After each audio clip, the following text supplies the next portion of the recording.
Myself Dhiren Vikram Singh from Young Aspirant PCLJ Classes Lucknow.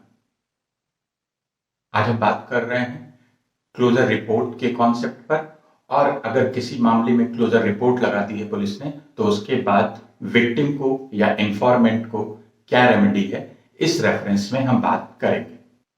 जब भी कोई कॉग्निजेबल केस घटित होता है तो उसके रिलेशन में एफआईआर पुलिस स्टेशन में दर्ज कराई जाती है। अब पुलिस स्टेशन में एफआईआर दर्ज होने के बाद उस मामले में इन्वेस्टिगेशन होता है। ये इन्वेस्टिगेशन इन्वेस्टिगेटिंग ऑफिसर रन करता है। जब इन्वेस्टिगेशन कंप्लीट हो जाता है then after that police officer इसमें चार्जशीट फाइल करता है।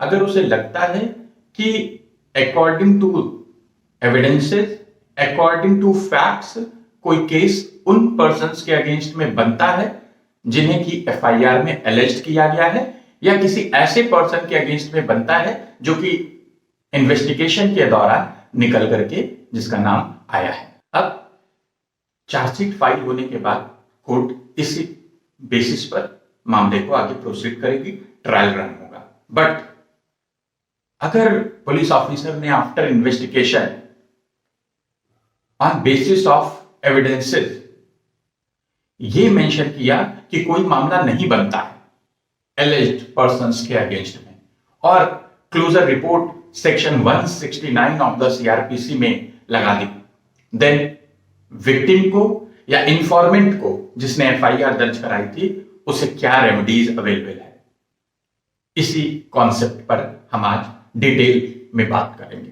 कि क्या रेमेडीज अवेलेबल हैं अगर एक कॉग्निजेबल ऑफेंस में क्लोजर रिपोर्ट लग गई है पुलिस की तरफ से। जब भी किसी मामले में क्लोजर रिपोर्ट लग जाती है under section 169, then after that उस पर्सन को इन्फॉर्म किया जाता है जिसने की इंफॉर्मेशन दर्ज कराई है कॉग्निजेबल ऑफेंस के घटित होने के रिलेशन में। देन अगर वो पर्सन इस इन्वेस्टिगेशन से सेटिस्फाइड है देन आफ्टर दैट कोई प्रॉब्लम नहीं, मामला वहीं पर क्लोज कर दिया जाएगा। लेकिन अगर सेटिस्फाइड नहीं है तो यहां पर रेमेडीज का कॉन्सेप्ट अराइज होता है कि आखिर उसे अब क्या रेमेडीज अवेलेबल है। अब अगर यहां पर इंफॉर्मेंट सेटिस्फाइड नहीं है और वो ऑब्जेक्शन रेज करता है तो क्या करेगा? वो प्रोटेस्ट पिटीशन फाइल करेगा। प्रोटेस्ट पिटीशन का कॉन्सेप्ट कहीं पर भी सीआरपीसी में डिफाइंड नहीं। थ्रू जुडिशियल इंटरप्रिटेशन इस कॉन्सेप्ट को एडॉप्ट किया गया है। एक क्लोजर रिपोर्ट के अगेंस्ट में ऑब्जेक्शन रेज करना ही प्रोटेस्ट पिटीशन कहलाता है। और जब यहां पर पिटिशनर प्रोटेस्ट पिटीशन मजिस्ट्रेट के सामने फाइल करता है तो मजिस्ट्रेट के पास क्या ऑप्शन है? यहां पर मजिस्ट्रेट के पास 3 ऑप्शन हैं। पहला ऑप्शन मजिस्ट्रेट के पास ये है कि अगर उसे लगता है कि सही इन्वेस्टिगेशन हुआ है, केस डायरी वगैरह रीड करने के बाद देन वो प्रोटेस्ट पिटीशन को डिसमिस कर देगा। दूसरा ऑप्शन मजिस्ट्रेट के पास ये है कि अगर उसे ये लगता है कि सही से इन्वेस्टिगेशन नहीं हुआ है और मामला सीरियस है तो वहां पर फर्दर इन्वेस्टिगेशन का ऑर्डर मजिस्ट्रेट कर सकता है और क्लोजर रिपोर्ट को डिसमिस कर सकता है। तीसरी सिचुएशन ये है कि अगर इंफॉर्मेंट ये कहता है कि पुलिस ऑफिसर ने सही से इन्वेस्टिगेशन नहीं किया है और अगर फर्दर इन्वेस्टिगेशन का ऑर्डर किया भी गया तो पुलिस ऑफिसर इन्वेस्टिगेशन सही से नहीं करेगा, मुझे पुलिस पर भरोसा नहीं है, ऐसी सिचुएशन में मजिस्ट्रेट केस डायरी देखेगा, जो पहले इन्वेस्टिगेशन हो चुका है उसकी रिपोर्ट देखेगा, दैट मींस क्लोजर रिपोर्ट देखेगा।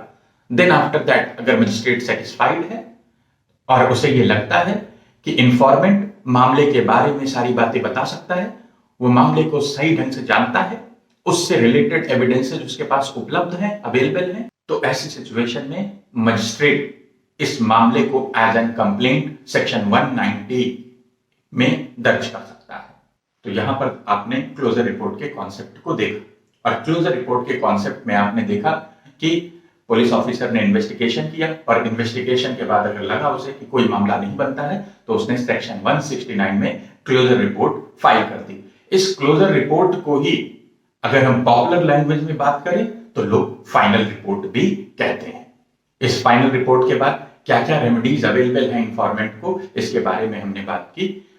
हमारे चैनल को सब्सक्राइब करिए एंड और लोगों के साथ भी शेयर करिए। इसी तरह के नए नए एस्पेक्ट पर हम आपको वीडियो भेजते रहेंगे।